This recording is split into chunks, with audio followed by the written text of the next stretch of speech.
Welcome to my YouTube channel science campus. आज हम class 12th के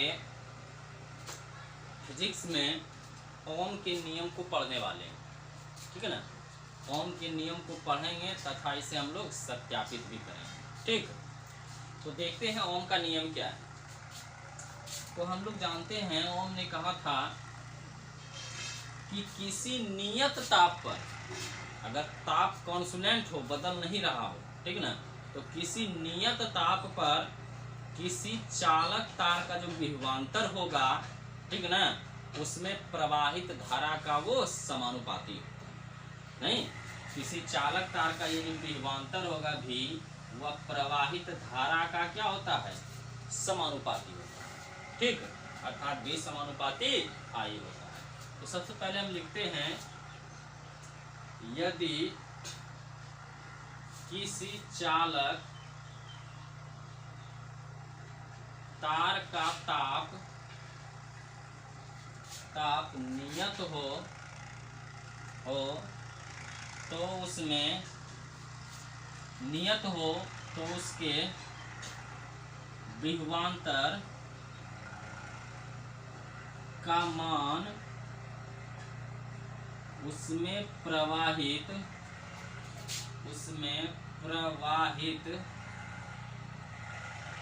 धारा के समानुपाती होता है, ठीक है ना। यदि किसी चालक तार का ताप क्या हो, नियत हो, तो उसमें विभवांतर का जो मान होगा प्रवाहित धारा के समानुपाती होगा। अर्थात इसको हम लिख सकते हैं भी समानुपाती आई। ये जो विभवांतर होगा धारा के समानुपाती होगा। तो हम ये समानुपाती का चिन्ह हटाते हैं तो कोई कॉन्स्टेंट मान लेते हैं, आर आ गया, हो जाएगा आर आई, जहां आर एक नियतांक है। क्या है? आर एक क्या है? नियतांक है, जिसे हम लोग प्रतिरोध कहते हैं,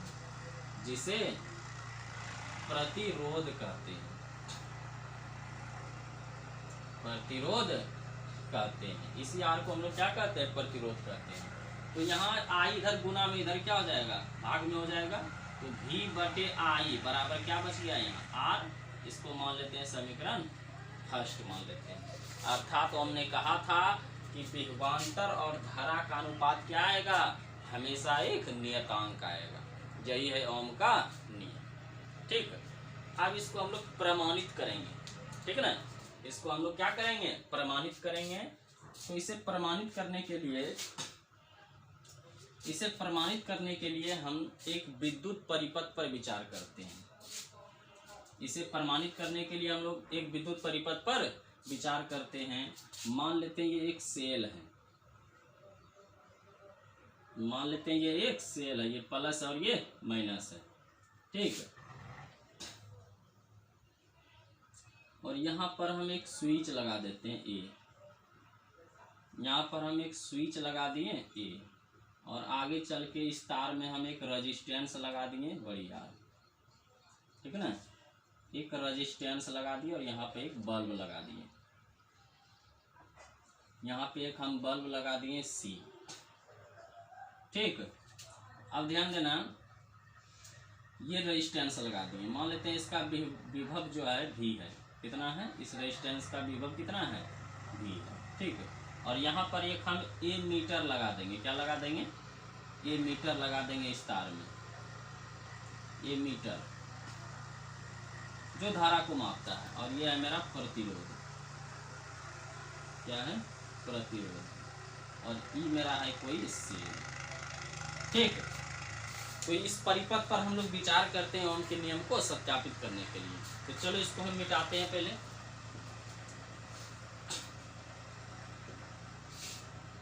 चलो, इसमें क्या क्या है लिखना है। ओम के नियम के सत्यापन के लिए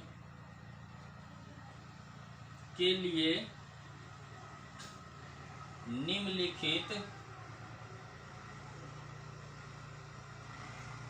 विद्युत परिपथ पर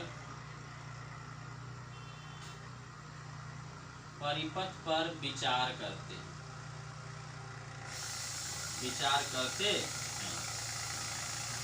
एकदम मोस्ट क्वेश्चन है लॉन्ग के लिए, ठीक है ना।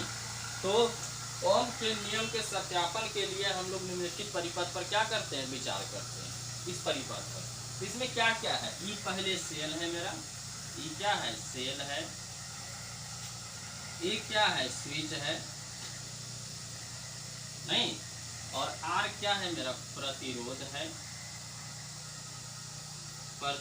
है, ए क्या है, एमीटर है, ठीक ना, और भी क्या है, विभवांतर है,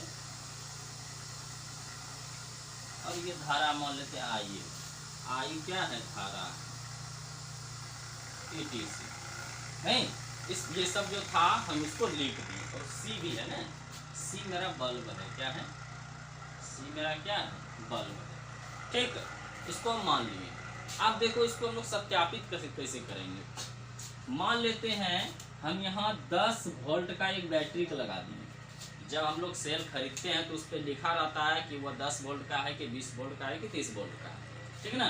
तो हम मान लेते हैं यहाँ 10 वोल्ट का एक बैटरी लगा दिए, और हमको यहाँ एमीटर से जैसे ही 10 वोल्ट का बैटरी लगाएं, स्विच दबाएं, धारा प्रवाहित होने लगा, और धारा यहाँ एमीटर में जब धारा गया तो एमीटर हमको बता देता है नाप करके कि कितना एम्पियर धारा बह रहा है। तो मान लेते हैं हम 2 एम्पियर मेरा धारा बहा, कितना एम्पियर बहा, 2 एम्पियर धारा बहा। अगली जो है इस 10 वोल्ट को हटा करके हम 20 वोल्ट का बैटरी लगा देते हैं, ठीक है ना। तो जब 20 वोल्ट का बैटरी लगाएं तो देखे एमीटर हमको 4 एम्पियर धारा नाप के दिया, कितना दिया, 4 एम्पियर धारा को नाप के दिया।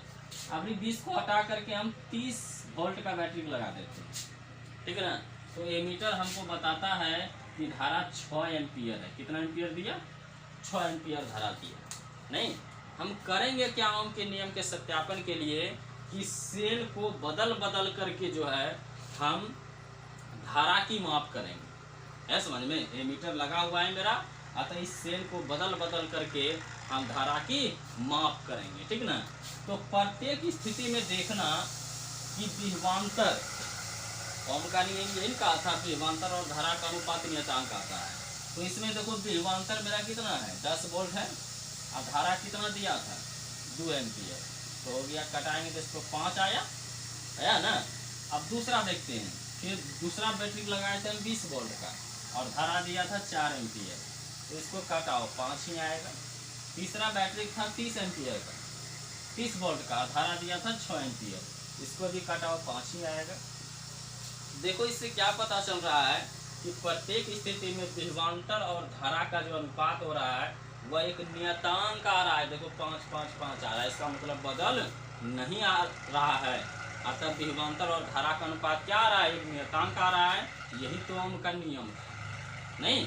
अतः इससे हम लोग प्रमाणित कर दिए कि ओम का नियम जो है कहता है विभवांतर और धारा का अनुपात हमेशा एक नियतांक है। तो इसके नीचे लिखना हम लिखा देते हैं, लिखेंगे कि इसमें सेल को बदल कर, इसमें सेल को बदल कर विभवांतर और धारा की गणना की जाती है, ठीक है ना। सेल को बदल कर विभवांतर और धारा की गणना की जाती है, और प्रत्येक स्थिति में देखा जाता है कि विभवांतर और धारा का अनुपात क्या आ रहा है, एक नियतांक आ रहा है नहीं, जिससे ओम का नियम क्या हो जाता है, सत्यापित हो जाता है, ठीक ना। जिससे ओम का नियम सत्यापित हो जाता है, जैसा कि ग्राफ से स्पष्ट है। लिखना नीचे, जैसा कि ग्राफ से स्पष्ट है। और ये ग्राफ बना देना, ये ग्राफ बना देना, ये है धारा, ये है, और ये विभवांतर भी है, ठीक ना। तो मान लेते हैं विभवांतर 10 वोल्ट पर गए तो हमको 2 एम्पियर धारा दिया, 20 वोल्ट पर गए हमको 4 एम्पियर धारा दिया, 30 वोल्ट पर गए हमको 6 एम्पियर धारा दिया, यही ना। तो दोनों को मिलाओ, 10 वोल्ट पर हमको कितना एम्पियर, 4 एम्पियर, 10 वोल्ट पर हमको 2 एम्पियर धारा दिया, 20 वोल्ट पर हमको 4 एम्पियर धारा दिया, 30 वोल्ट पर हमको 6 एम्पियर धारा दिया, ठीक ना। और इसका एक देखो लाइन खींचो, एकदम सीधा लाइन प्राप्त होगा। इससे यह पता चल रहा है कि कभी दोनों का अनुपात बदल नहीं रहा है, इसी से ओम का नियम सत्यापित हो जाता है। ठीक ना, इसका स्क्रीनशॉट ले लो। बहुत सिंपल है और क्वेश्चन ये इम्पोर्टेंट है, अभी 2022 के लिए बहुत इम्पोर्टेंट है। स्क्रीनशॉट ले लो इसका।